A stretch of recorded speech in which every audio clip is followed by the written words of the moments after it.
My name is Garrett Mitchell, 29 years old, and I grew up as the family disappointment. While my sister Becky basked in golden child glory, I collected criticisms like some collect stamps. The Christmas they didn't invite me was just another rejection in a long pattern, but I simply said, okay, and moved on with my life. Little did they know that years later, when my sister suddenly needed $80,000 for grad school, my response would change everything between us forever. Before I dive into this story, let me know where you're watching from in the comments below.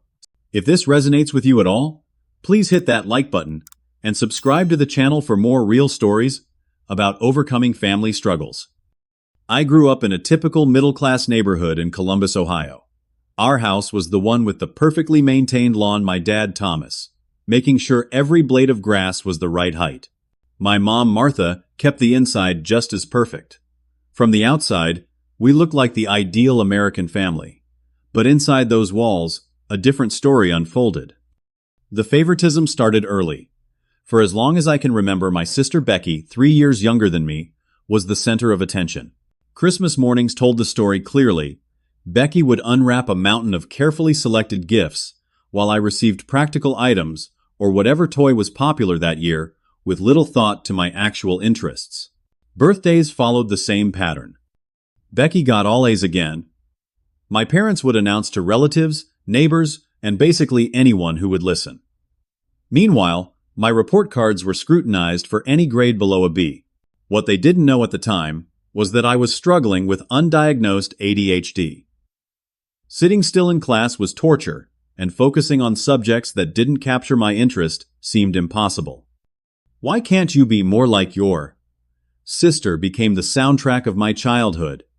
Becky naturally excelled in the traditional academic environment.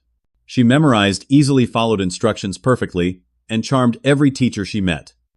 In 5th grade, I entered the science fair with a computer program I had coded myself that simulated weather patterns. It was advanced for my age, and I stayed up nights working on it, teaching myself coding languages from library books. I won first place, surprising everyone, including myself. When I ran to show my parents the blue ribbon, their response was lukewarm at best. "That's nice, Garrett," my mom said with a quick glance. Then Becky showed up with a participation certificate for her baking soda volcano, and suddenly the cameras came out. Our little scientist dad proclaimed taking pictures of her posing with her project. My blue ribbon was forgotten in the excitement over her participation. I tried everything to gain their approval. I joined the basketball team, but I wasn't naturally athletic. "At least you're getting some exercise," Dad commented, after watching me spend most of the game on the bench. I took piano lessons, but my restless fingers struggled with the precision required. "Becky might have the musical talent in the family," Mom suggested after my recital, even though Becky had never expressed interest in music. By the time I reached high school, the division in our family was as clear as the line between our bedrooms. Becky's room was regularly updated with new furniture decorations and the latest technology. My room remained frozen in time with the same furniture from elementary school and a second-hand computer I had upgraded myself with parts from the local electronics recycling center. It was on that pieced-together computer that I found my passion. While my parents thought I was just playing games, I was teaching myself programming languages, building websites, and diving deep into network security. In the digital world, my ADHD wasn't a hindrance. In fact, my ability to hyper-focus on coding challenges became my superpower. "You spend too much time on that computer," my dad would complain. "You need to get out more, be more social, like Becky." But it was through online forums that I finally found people who spoke my language, who valued the skills I was developing. While my parents saw a lazy teenager wasting time, I was actually building the foundation for my future career. Family dinners became a showcase for Becky's achievements and a spotlight on my shortcomings. I started finding reasons to eat in my room, taking extra shifts at the local grocery store where I worked part-time, anything to avoid another session of comparison. When I graduated high school with a solid B average, there was no celebration. My parents attended the ceremony, of course, but there was no party, no special dinner. "College will be more challenging," my father warned, as if my high school graduation was merely a fluke. Meanwhile, when Becky graduated 3 years later as valedictorian, they rented a hall and invited the entire extended family. By that point, I had stopped expecting equal treatment. I had stopped hoping for their approval. I was focused on one thing: building a future where I would never need to depend on them again. After high school, I enrolled in Columbus Community College while working nearly full-time at CompFix, a local computer repair shop. My decision was met with predictable disappointment from my parents. Community college. My father's voice carried that familiar tone of disapproval. I suppose that's appropriate given your grades. What they didn't understand was that this was a strategic choice. The community college had an excellent computer science program with instructors who actually worked in the industry.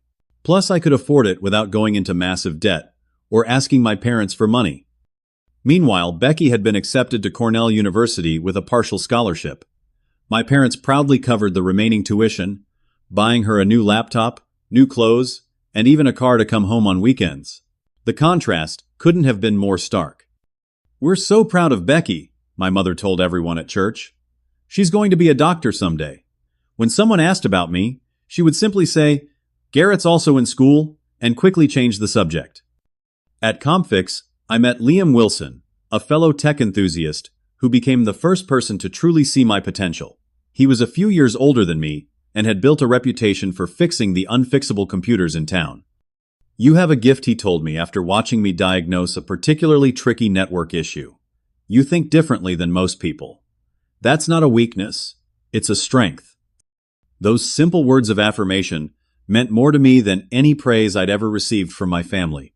For the first time, someone was valuing the way my mind worked, instead of trying to fix it. During my first year of college, I discovered I had a natural talent for programming. While other students struggled with basic concepts, I was already building complex applications. My professors noticed. "You should consider transferring to a 4-year program," suggested my programming instructor after class one day. "With your skills, you could get scholarships." Meanwhile, my parents sent me screenshots of Becky's social media posts, showing her at Cornell events, studying with friends, in beautiful campus buildings, and attending prestigious lecture series. Each one came with messages like, "Look how well Becky is doing," or "Your sister is thriving at Cornell." I never responded with my own achievements. They wouldn't have registered anyway. During my sophomore year, I met Dr. Helen Carter, an academic advisor who specialized in helping students transfer to 4-year institutions. She reviewed my coursework and was impressed. "Your coding projects are beyond undergraduate level," she said, reviewing my portfolio. "Have you considered applying to the computer science program at Ohio State? I have connections there and could write you a recommendation." With Dr. Carter's help, I applied and was accepted with a merit scholarship that covered most of my tuition. When I called my parents to share the news, my mother's response was tepid. "That's nice, dear.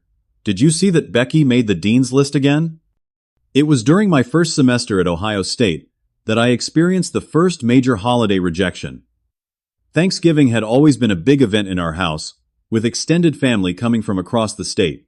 I had requested time off from work months in advance and was looking forward to the 4-day weekend at home. 3 days before Thanksgiving, I called to confirm what time I should arrive. "Oh, Garrett," my mother sounded flustered. "Didn't we tell you? We've decided to do something different this year. Becky is bringing home her roommate from Taiwan, who can't go home for the holiday, so we're having a small gathering, just immediate family." I was immediate family, but I didn't point this out. "We thought since you're so busy with your transfer and everything, you might appreciate the time to catch up on schoolwork," she continued. Becky says her first semester at Cornell was so demanding. The message was clear.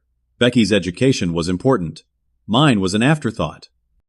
"I understand," I said, even though I didn't. I spent that Thanksgiving eating ramen in my apartment, watching the social media updates as my immediate family celebrated with Becky and her roommate. The photos showed a table set for a feast, not the small gathering my mother had described. It was the first holiday I spent alone, but it wouldn't be the last. And while it hurt, it also strengthened my resolve. I was building a life where my value wasn't determined by my family's approval. During my junior year at Ohio State, I landed an internship at Technovate, a growing startup in Columbus that specialized in cybersecurity solutions. The position was competitive with over 100 applicants for 5 spots. I was the only one selected who didn't come from an Ivy League background. On my first day, I was assigned to shadow Robert Davidson, the company's chief technology officer. Mr. Davidson was known for being brilliant but demanding. Many interns found his expectations intimidating, but I thrived under the pressure. "You catch on quickly," he noted, after I debugged a security protocol that had been giving the team headaches for weeks.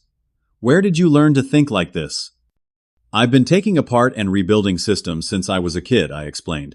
"When no one shows you how to do things, you figure out your own way." Mr. Davidson became the mentor I had always craved. He challenged me, trusted me with important projects, and actually listened to my ideas. For the first time in my life, I felt truly valued for my abilities. By the end of the internship, I had helped develop a security feature that would become a key selling point for the company's main product. Mr. Davidson offered me a part-time position while I finished my degree with the promise of full-time employment after graduation. "You have a bright future in this industry," he told me during my performance review. "Your ability to spot vulnerabilities and create elegant solutions is rare even among seasoned professionals." I wanted to share this validation with my family, but past experience had taught me better. When I called home that weekend, the conversation followed its usual pattern. "Becky's been accepted into a prestigious research program," my mother announced before I could even mention my internship success. Only 5 students were chosen from the entire university. "That's great," I replied automatically. "She works so hard," my father chimed in from the extension. "Always has. Natural talent combined with real dedication." The implication, as always, was that I lacked both. While my career was taking off, Becky was approaching graduation from Cornell with honors in biology. Despite her impressive academic record, she was struggling to find research positions that interested her. The few interviews she had resulted in no offers. "These research labs don't recognize talent when they see it," my father complained during one of our infrequent phone calls. "They should be fighting over someone with Becky's credentials." I bit my tongue, rather than pointing out that credentials alone don't guarantee success in the real world. By the time I graduated from Ohio State, I was already working 30 hours a week at Technovate. My parents attended my graduation ceremony, but left immediately after to beat the traffic, missing the department reception, where I received an award for outstanding achievement in computer science. 2 weeks after graduation, I was promoted to junior security analyst, with a salary that surprised even me. I found an apartment in a nice area of Columbus, and for the first time, felt financially secure. It was around this time that I met Sarah Jenkins at a tech conference in Chicago. She was presenting research on artificial intelligence ethics, and her intelligence and warmth immediately drew me in. We exchanged contact information, and soon we were texting daily. Sarah was different from anyone I had ever met. She listened, genuinely asked thoughtful questions, and remembered the details of what I shared. When I cautiously opened up about my family dynamics, she didn't dismiss my feelings or tell me to just get over it like some friends had in the past. "That must have been incredibly painful," she said, "to never feel like you were enough in your own home." Her validation was like water in a desert. For years I had convinced myself that the problem was my sensitivity, that I should toughen up and stop caring about my parents' approval. Sarah helped me see that my feelings were normal and valid. As our relationship deepened, the contrast between my personal happiness and my family interactions became even more stark. Sarah wanted to meet my parents, but I kept making excuses. I wasn't ready to expose her to their subtle digs and dismissive attitudes. Meanwhile, Becky had moved back home after college, still searching for the perfect research opportunity. My parents converted the home office into a more comfortable bedroom for her and began subsidizing her living expenses completely. "She's being selective," my mother explained, when I asked about Becky's job search during a rare visit home.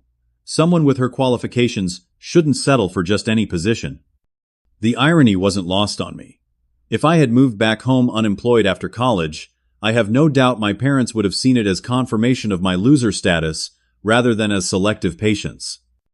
By my 26th birthday, I had received another promotion at Technovate, this time to senior security analyst, with a substantial raise and bonus.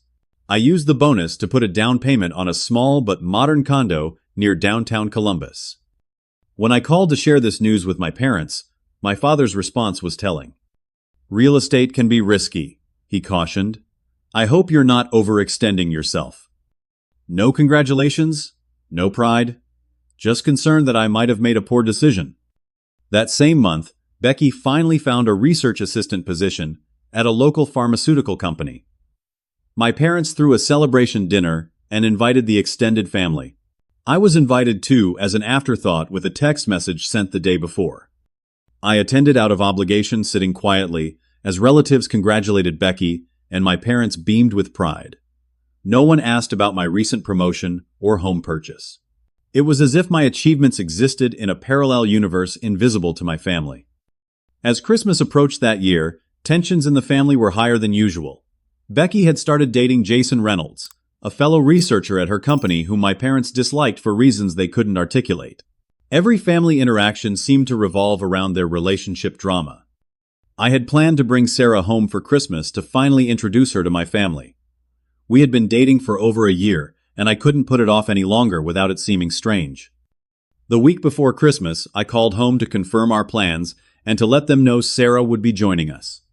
The conversation that followed would change the course of our family dynamics forever. It was the 18th of December, exactly 1 week before Christmas, when I made the call that I still remember word for word. I was in my condo, sitting on the new leather couch I had just purchased, feeling good about where my life was heading.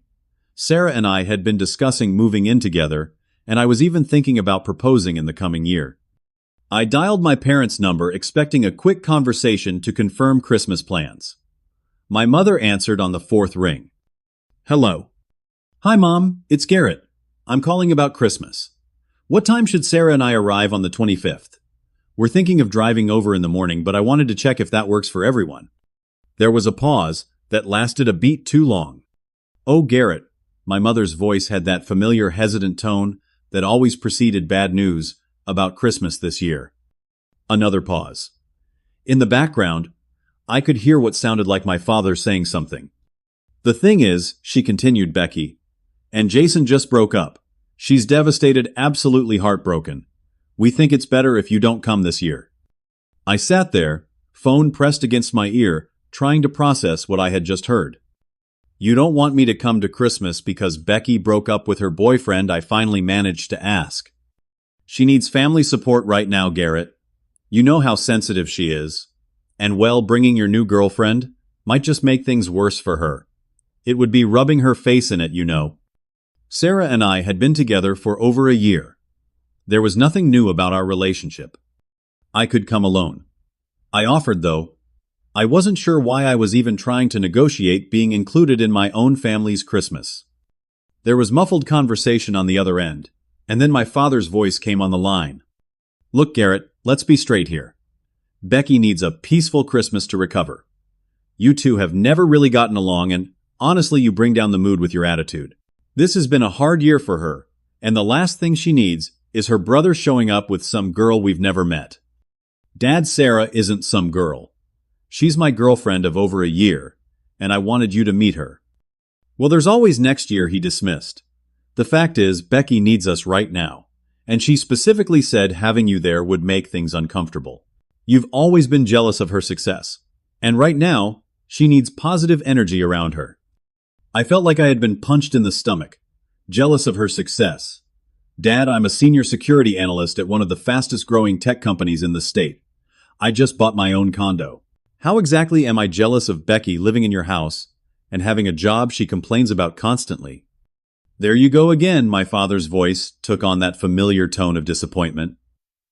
"Always comparing yourself to your sister." "This is exactly what we're talking about, Garrett. This competitive attitude of yours. This need to prove yourself. Maybe if you weren't such a loser about everything, people would want you around more." The word hit me like a physical blow. Loser. My own father had just called me a loser. "Thomas!" I heard my mother gasp in the background. "Well, it's true, Martha," my father continued, not bothering to lower his voice. "He's always been difficult, always been the problem child. And now he wants to disrupt Becky's Christmas because he's finally got a girlfriend and a decent job. Well, sorry, but family comes first. The irony of his statement was almost laughable. Family comes first unless that family member is me. I understand, I said, quietly surprised at how calm my voice sounded, despite the storm raging inside me. Merry Christmas. I hung up before he could respond. I sat there for a long time, phone in hand, replaying the conversation in my mind. All my life I had been trying to earn my place in this family, trying to prove my worth. And now, at 26 years old, with a successful career, a loving relationship, and a home of my own, I was still the family loser. Still the one who could be discarded when inconvenient. Sarah found me still sitting there an hour later when she arrived with takeout for dinner. One look at my face told her something was wrong. "What happened?" she asked, setting down the bags and sitting beside me. "I just got uninvited from Christmas with my family." I said the words sounding surreal as I spoke them. Apparently, Becky broke up with Jason, and my presence would bring down the mood. Also, you're some girl who would make Becky uncomfortable by your very existence. Sarah's expression shifted from concern to disbelief to anger. "They're not having you for Christmas because your sister broke up with her boyfriend. That's the most ridiculous thing I've ever heard." "Oh, and my dad called me a loser," I added, attempting a smile that felt more like a grimace. "So there's that." Sarah put her arms around me, and for the first time since I was a small child, I allowed myself to cry over my family's rejection. Not quiet tears, but deep, gut-wrenching sobs that seemed to come from a lifetime of never being enough. "You are not a loser," Sarah whispered fiercely as she held me. "You are brilliant, kind, hardworking, and loving. If they can't see that, it's their loss." When I finally calmed down, Sarah made a suggestion that would change everything. "Come home with me for Christmas.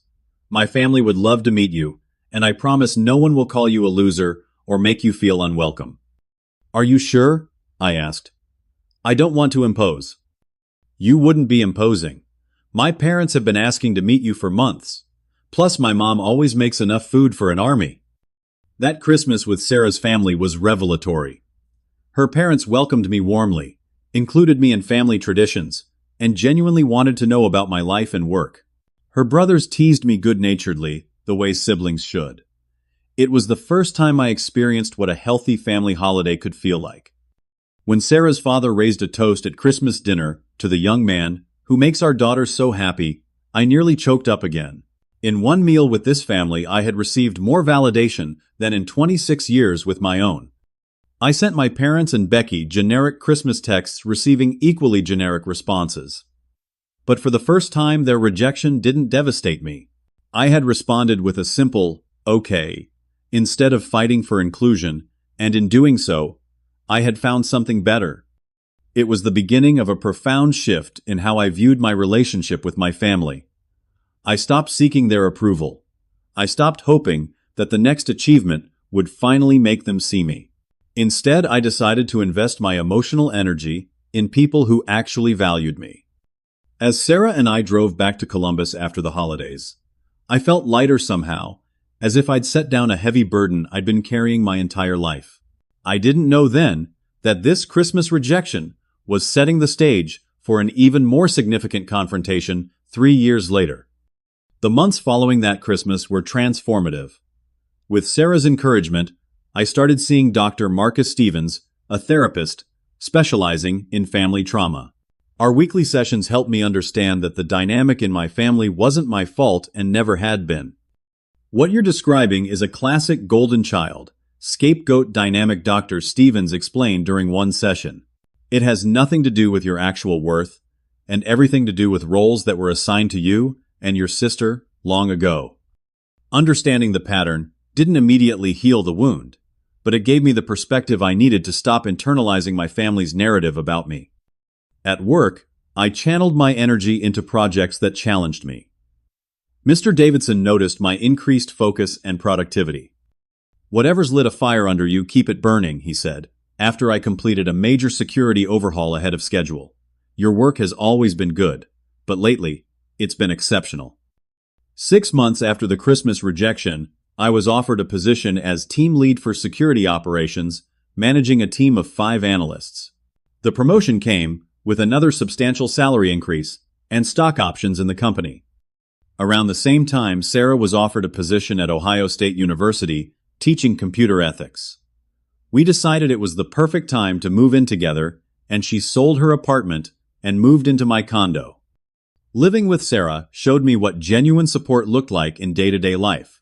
She celebrated my successes without jealousy, comforted me during setbacks without judgment, and created a home environment where I felt valued and at peace. My contact with my family during this period was minimal.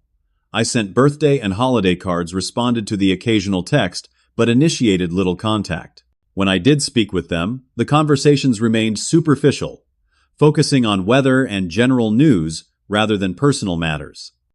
I learned from my aunt that Becky had reconciled with Jason after the Christmas drama, only to break up again 6 months later. She continued living at home, complaining about her job, but making no efforts to find a new one. Sarah and I traveled extensively during this time, using my generous vacation time to explore Europe, parts of Asia, and South America. I discovered a love for experiencing different cultures, and found that travel gave me perspective on my own life and struggles.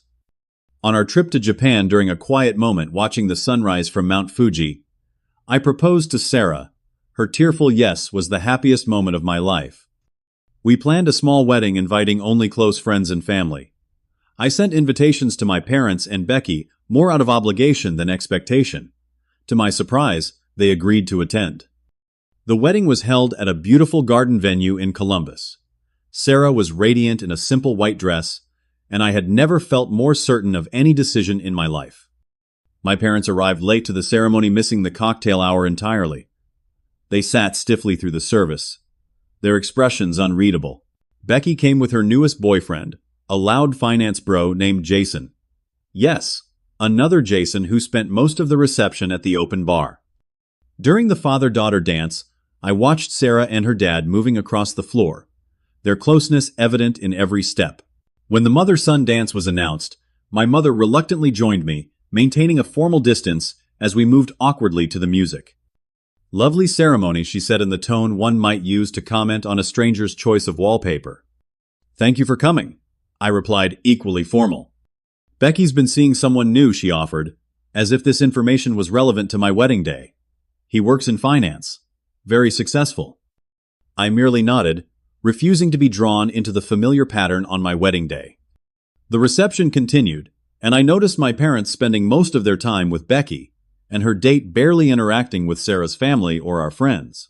They left early, citing the long drive home, despite having booked a hotel room in the city. "I'm sorry they couldn't be more present for you," Sarah said after they left. "It's okay," I assured her. "I have everything I need right here." And I meant it. The joy of marrying Sarah far outweighed any disappointment in my family's behavior. A month after our wedding, I approached Mr. Davidson with a business proposal.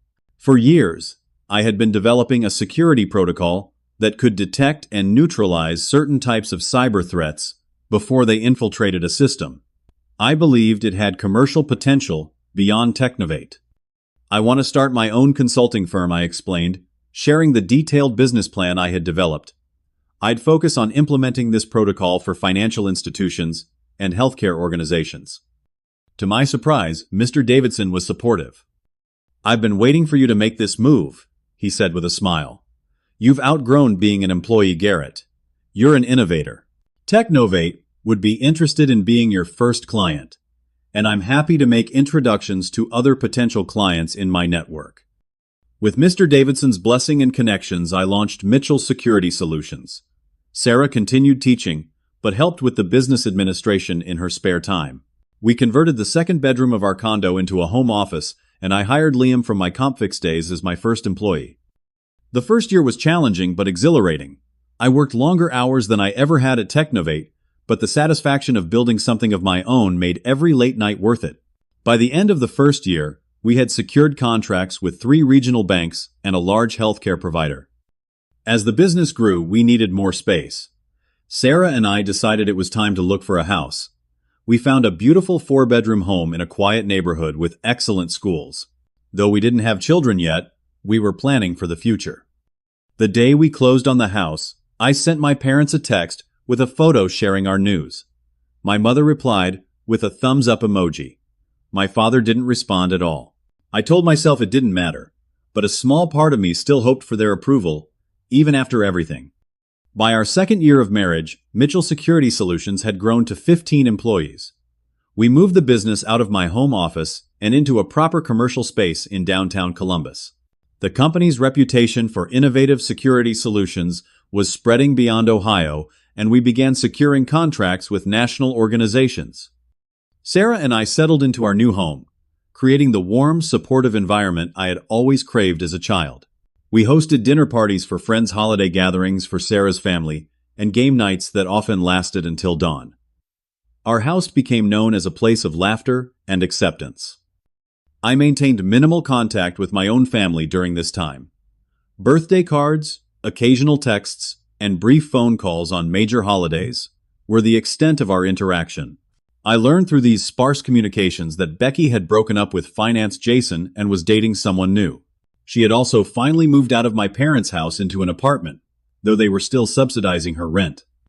My mother occasionally sent updates about Becky's life that I never requested. Becky's considering going back to school for her master's degree. She's always been so academically gifted. Or Becky's new boyfriend works for a pharmaceutical company. Very impressive young man. I responded with polite acknowledgments but never shared updates about my own life unless directly asked, which was rare. Nearly 2 years after our wedding, on a random Tuesday evening, my phone rang with Becky's number. We hadn't spoken directly in over a year, communicating only through group texts or when she happened to be at our parents' house during my rare calls home. "Garrett, it's Becky. Do you have time to talk?" Her voice had that forced brightness I recognized from childhood, the tone she used when she wanted something. Nevertheless, I was curious. "Sure, Becky. What's up?" Little did I know that this conversation would lead to the confrontation that had been brewing for decades. "So how have you been?" Becky asked, her voice unnaturally cheerful. "It's been forever since we really talked." "I'm good," I replied cautiously. "Busy with work. How about you?" "Oh, you know the usual ups and downs," she said vaguely. "But actually something amazing has happened. I got accepted into the graduate program at Johns Hopkins for biotechnology. It's one of the top programs in the country." "That's great, Becky. Congratulations. I meant it. Despite our difficult relationship, I never wished her ill." "Thanks. I'm really excited. The thing is," she paused, and I could almost hear her choosing her words carefully. "It's super expensive, like really expensive. The tuition is about $70,000 a year plus living expenses in Baltimore, so we're talking about $80,000 plus just for the first year." I waited, already sensing where this was heading. Mom and Dad want to help, of course, but they're getting close to retirement age and they've already done so much for me. They paid for Cornell and they helped with my apartment these past couple of years. Another pause. "So I was thinking, I know your business is doing really well. Like really well. Mom mentioned you bought a house last year, and I saw online that your company is expanding. I was hoping maybe you could help with my tuition.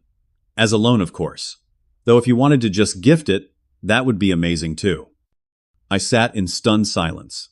After years of minimal contact, after being excluded from family events, after a lifetime of being treated as less than my sister, was casually asking me for $80,000. "Becky," I finally said, keeping my tone neutral, "that's a significant amount of money." I know, she rushed to say. "But it's an investment in my future. And we're family, right? Family helps family." The irony of her statement wasn't lost on me.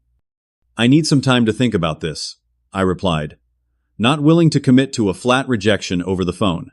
"Can I get back to you?" "Of course. Take all the time you need."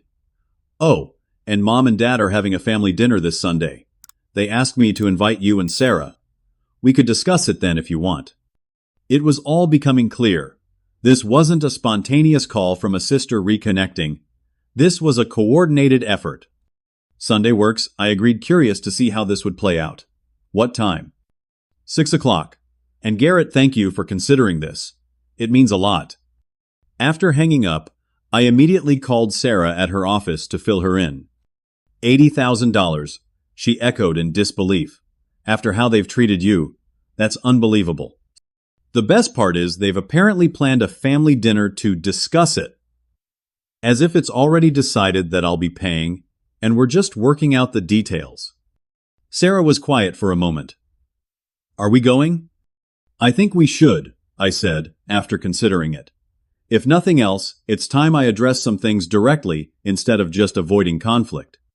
Sunday arrived, and Sarah and I pulled up to my parents' house at exactly 6 o'clock. The familiar two-story colonial looked exactly as it had during my childhood, down to the perfectly maintained lawn and my mother's carefully tended flower beds. Ready. Sarah squeezed my hand as we approached the front door. As I'll ever be. My mother answered the door with a smile that didn't quite reach her eyes. Garrett, Sarah, come in. Everyone's in the living room. We followed her inside to find my father and Becky already seated, drinks in hand. Becky jumped up to greet us, hugging me with unusual enthusiasm. I'm so glad you could make it. It's been way too long. My father remained seated, offering only a nod of acknowledgement. Son, Sarah. The roast needs another 20 minutes, my mother announced. Why don't we all chat while we wait? The chat was a masterclass in strategic conversation.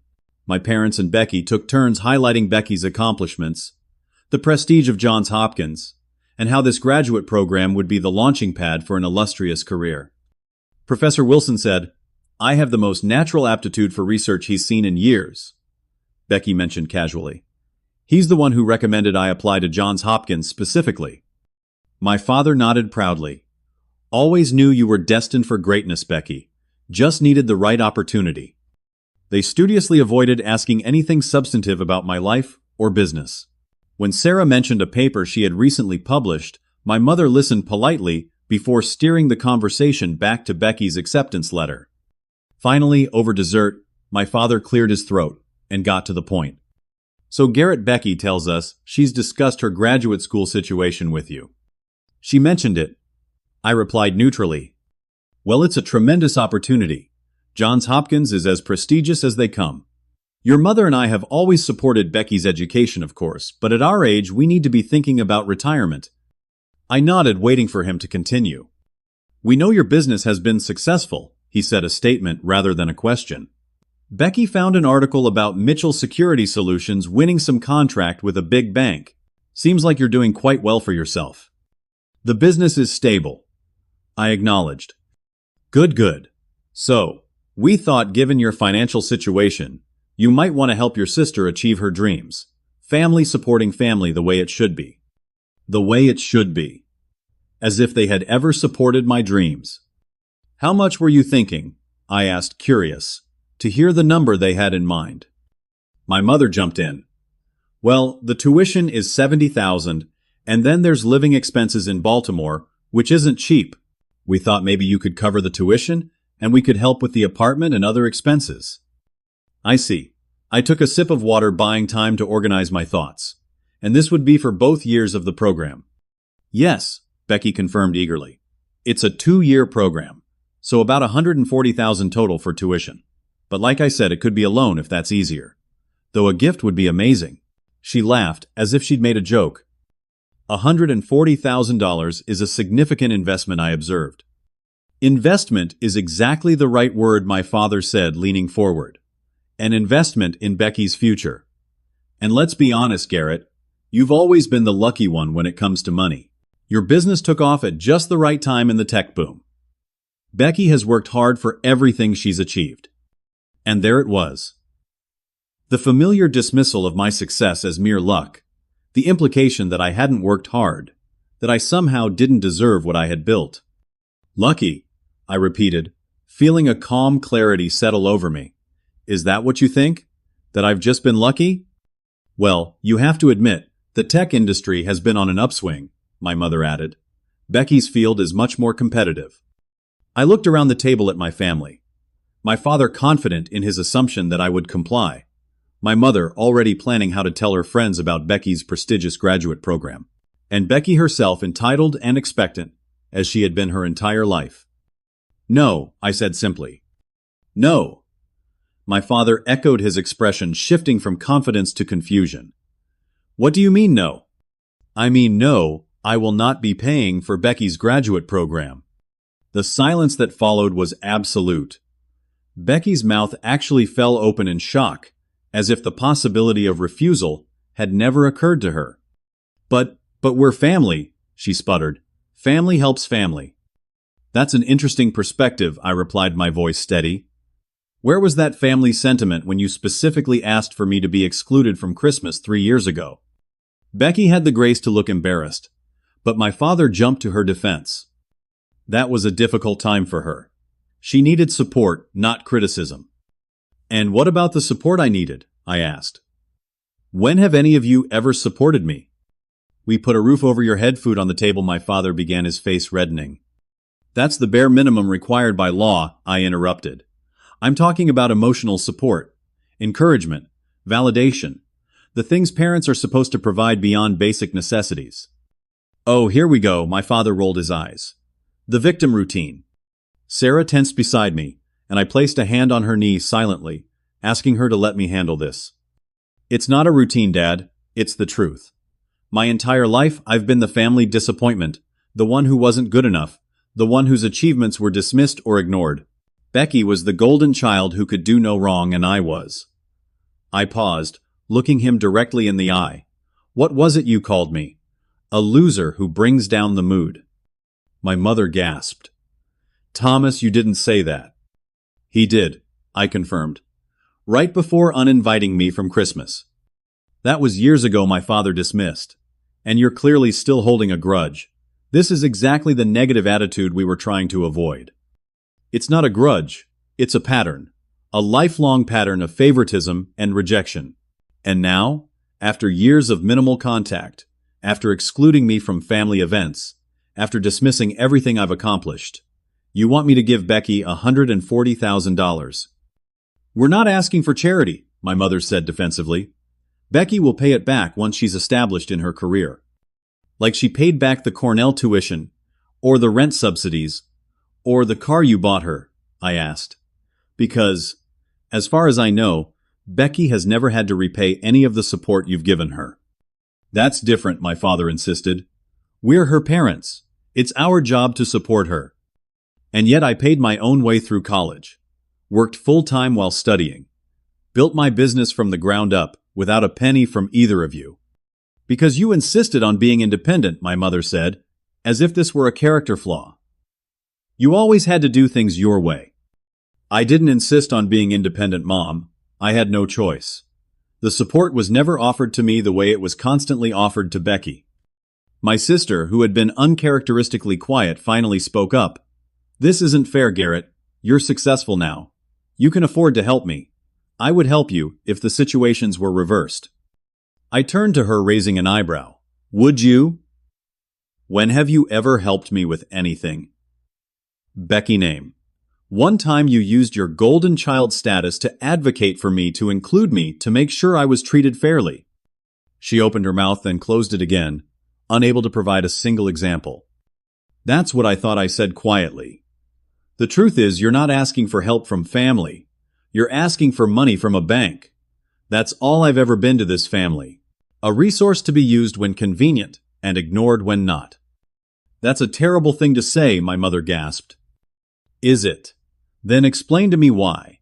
After years of minimal contact, the first meaningful conversation I have with my sister is her asking for $80,000 per year. Explain to me why it's assumed I should pay for Becky's education, when no one in this family has ever shown any interest in my success, except for what they can get from it. You've always been jealous of Becky's success, my father accused. Always competing with her, always trying to prove yourself better. I laughed, genuinely amused by the absurdity of the statement. Dad, I'm a successful entrepreneur with a thriving business, a beautiful home, and a loving marriage. What exactly am I jealous of? Becky's student loans, her series of failed relationships, her inability to support herself at 29 years old. How dare you? Becky exclaimed, tears springing to her eyes. I've worked hard for everything I've achieved. And I haven't, I challenged. Do you have any idea what it takes to build a business from nothing? The 16-hour days, the constant pressure, the risks. But according to Dad, I'm just lucky. My success doesn't count because it doesn't fit the family narrative. The table fell silent, my words hanging in the air. I think what Garrett is trying to say, Sarah interjected gently, is that it's hurtful to be seen only for what you can provide, not for who you are. My father snorted dismissively. We don't need marriage counseling from you, young lady. Don't speak to my wife that way, I said, my voice deadly quiet. Sarah has shown me more genuine support and love in 5 years than I've received from this family in my entire life. I stood up, placing my napkin on the table. The answer is no. I will not be paying for Becky's graduate program. Not because I can't afford it, but because I refuse to be used as an ATM by people who have never treated me like family. So that's it, Becky cried. You're going to ruin my future because of some perceived childhood slights. Your future isn't my responsibility, Becky. It never was. And they weren't perceived slights. They were real, consistent messages that I wasn't valued in this family. Messages I've finally learned to believe. I turned to Sarah. Ready to go. She nodded, standing to join me. This isn't over, my father warned as we headed for the door. You can't just walk away from family obligations. I paused, turning back to face him one last time. That's where you're wrong, Dad. I can, and I am. You didn't want me as family, but now you want me as a bank. It doesn't work that way. With that, Sarah and I left, closing the door on decades of emotional manipulation and inequality. As we drove home in silence, I felt a strange mixture of sadness and liberation. I had finally said what needed to be said, and while it hadn't changed my family, it had changed me. The fallout was immediate and predictable. My phone exploded with texts and calls from my parents and Becky, alternating between guilt trips, anger, and attempts to negotiate. I silenced my phone and focused on processing what had happened with Sarah and Dr. Stevens. You stood up for yourself in a way that was long overdue, Dr. Stevens observed during our next session. How does it feel? Liberating, I admitted, and sad, and final. Like I've finally accepted something I've known for a long time, but didn't want to face. That your family may never be capable of giving you the love and recognition you deserve. I nodded. Exactly that. In the weeks that followed, my parents enlisted various relatives to call on their behalf, sharing only their version of events that I was selfishly refusing to help my sister despite having the means. I explained my side to those who seemed genuinely interested in hearing it, but most had already made up their minds. Surprisingly, my Aunt Patricia, my father's sister, called to express her support. I've watched how they've treated you all these years, she said. It wasn't right then, and it's not right now. You don't owe them anything, Garrett. Her validation meant more than she could know. Eventually, the calls and texts slowed, then stopped. Through the family grapevine, I heard that Becky had secured loans and a partial scholarship for her program. She posted on social media about the challenges of pursuing higher education without family support, clearly aimed at painting me as the villain. I didn't respond. I didn't need to. For the first time in my life, I was free from seeking their approval or worrying about their judgment. I had said my piece, set my boundaries, and moved forward. 3 months after the confrontation at my parents' house, I received an unexpected email from Becky. The subject line read simply, "I'm sorry." I stared at it for a long time before opening it half, expecting another manipulative attempt to change my mind about the tuition money. Instead, I found something entirely different. "Garrett," she began, "I've been doing a lot of thinking since our dinner. At first I was angry and hurt by your refusal to help with my tuition. I told myself you were being selfish and petty. But the more I reflected on our conversation, the more I realized there was truth in what you said. I've never considered how our family dynamic affected you. I was so comfortable in my role as the good child that I never questioned why you were always cast as the opposite. I benefited from the favoritism without ever acknowledging it existed. I've started therapy myself, partly to deal with the stress of graduate school, but mostly because our confrontation forced me to examine patterns I've never wanted to see. My therapist has helped me understand that what happened between us wasn't just about money. It was about a lifetime of unequal treatment that I was complicit in maintaining. I don't expect your forgiveness, and I'm not asking for money.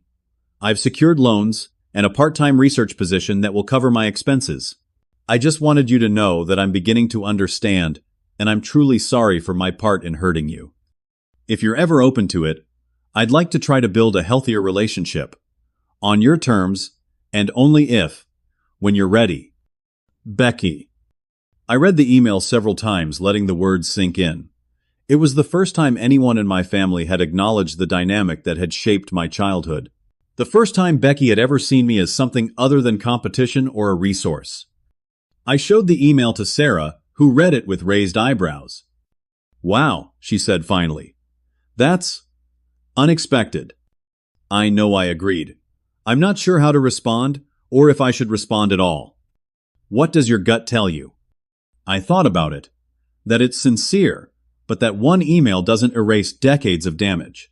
That I'm not ready to just forget everything and play happy family. Then tell her that Sarah suggested, be honest about where you are. After considering it for a few days, I sent a brief reply. Becky, thank you for your email. I appreciate your willingness to examine our family dynamics and your role in them. This is new territory for both of us, and I need time to process it. I'm not ready for a close relationship, but I'm open to occasional communication as we both continue to work through these issues. Perhaps we can build something healthier over time, with clear boundaries and realistic expectations. I wish you success in your program. Garrett. Her response was simple. I understand. Thank you for being willing to leave the door open even just a crack. That's more than I deserve. Over the next year, Becky and I exchanged occasional emails. Short at first, just updates on work or school, but gradually becoming more substantial. She shared insights from her therapy, acknowledging specific instances of favoritism she had witnessed or participated in. I shared some of my own journey toward accepting that our parents might never be capable of the relationship I had wanted. My parents remained distant, sending generic birthday and holiday cards, but making no real effort to address what had happened. I maintained the same level of minimal contact, having accepted that a meaningful relationship with them might not be possible. Meanwhile, my life with Sarah continued to flourish. Mitchell Security Solutions expanded to 30 employees with offices in 3 cities. We began discussing starting a family, both feeling ready to take that step. When Sarah became pregnant with twins, we debated whether to share the news with my family. Ultimately, I sent a simple email announcement to my parents and Becky. My parents responded with a generic congratulations and a gift card to a baby store. Becky's response was more personal, asking thoughtful questions about the pregnancy and offering genuine excitement about becoming an aunt. When the twins were born, a boy and a girl we named William and Grace, my parents sent another gift card but made no effort to visit. Becky sent handmade baby blankets with a note expressing her hope to meet her niece and nephew someday, whenever you feel comfortable. 2 years after our confrontation, Becky graduated from Johns Hopkins and secured a research position at a pharmaceutical company in Columbus. She reached out to ask if we might meet for coffee, just the two of us. After discussing it with Sarah and Dr. Stevens, I agreed. We met at a neutral coffee shop downtown. The conversation was awkward at first, both of us carefully avoiding potential landmines. But as we relaxed, something surprising happened. We began to connect as adults, free from the roles we had been assigned as children. I'm proud of what you've built, Becky said at one point, gesturing to the coffee shop window where the downtown building, housing my company's headquarters, was visible in the distance. And I'm sorry I never said that before. Thank you, I replied, genuinely touched. That means a lot. As we were preparing to leave, Becky hesitated, then asked, Do you think I might meet William and Grace sometime? No pressure, and I completely understand if you're not comfortable with that yet. I considered it. Let's start with dinner at our house next week. Sarah would like to see you too. The dinner went surprisingly well. Sarah and Becky connected over shared academic interests, and Becky was wonderful with the twins bringing age-appropriate books and showing genuine interest in them as individuals. It became a monthly tradition. Becky would come for dinner, gradually becoming Aunt Becky to William and Grace. We never discussed our parents during these visits, maintaining an unspoken agreement to focus on building our own relationship independent of family history. 3 years after our confrontation, my father had a minor heart attack. He recovered fully, but the experience seemed to trigger some reflection. He reached out with an invitation to bring the family to Sunday dinner. I'm not sure I told Sarah, as we discussed the invitation. Part of me wants to try for the twins' sake. But another part of me is worried about falling back into old patterns. What if we set clear boundaries? She suggested. A short visit with an agreement that if anyone makes disparaging comments or tries to manipulate the situation, we leave immediately. We decided to accept with those conditions clearly communicated in advance. The dinner was strained but civil. My parents were on their best behavior, perhaps mindful of our willingness to walk away. They made an effort with the twins, though it was clear they had little experience with young children. Becky's presence helped ease the tension, as she had developed a genuine rapport with all of us. As we were leaving, my father pulled me aside. I've been thinking a lot since the heart attack, he said awkwardly. About time and what matters. I don't know how to fix everything that went wrong between us or even if it can be fixed. But I'd like to try to have some kind of relationship with you and the kids. It wasn't an apology, not really. But it was more acknowledgement than I had ever received from him. I'd like that too, I replied cautiously. But it would need to be different from before, with respect and without comparisons or criticism. He nodded, looking suddenly older than his years. I can try. That was 5 years ago. Since then, we've established a cautious, limited relationship. My parents visit for major holidays and birthdays, making an effort with the twins, though still sometimes falling into old habits of comparison that I quickly redirect. Becky has become a genuine presence in our lives, a loving aunt to the twins, and a friend to Sarah. Her therapy helped her recognize and break free from the golden child role, allowing her to develop her own identity apart from our parents' expectations. My relationship with my parents will never be what I longed for as a child. There are too many years of damage, too many ingrained patterns. But we found a way to coexist peacefully with clear boundaries that I no longer feel guilty about enforcing. The most profound change has been internal. I no longer seek their approval or validation. I no longer measure my worth by their estimation of me. I've built a life filled with love, success, and genuine connections, proving to myself that their narrative about me was always wrong. Standing up to them that day, refusing to be an ATM for a family that had never truly accepted me, was one of the hardest things I've ever done. But it was also one of the most important. It marked the moment I finally stopped trying to earn a place at a table where I was never truly welcome, and instead built my own table surrounded by people who value me for exactly who I am. If you've ever felt like the family outsider, the one who never quite measured up, know that your worth isn't determined by their ability to see it. Sometimes the healthiest thing you can do is to stop seeking approval from those who aren't capable of giving it, and instead build a life that makes you proud, surrounded by people who truly see and appreciate you. Have you ever had to set difficult boundaries with family? Let me know in the comments below. And if my story resonated with you, please like, subscribe, and share it with someone who might need to hear they're not alone. Thank you for listening, and remember, sometimes the family you create is more important than the family you were born into.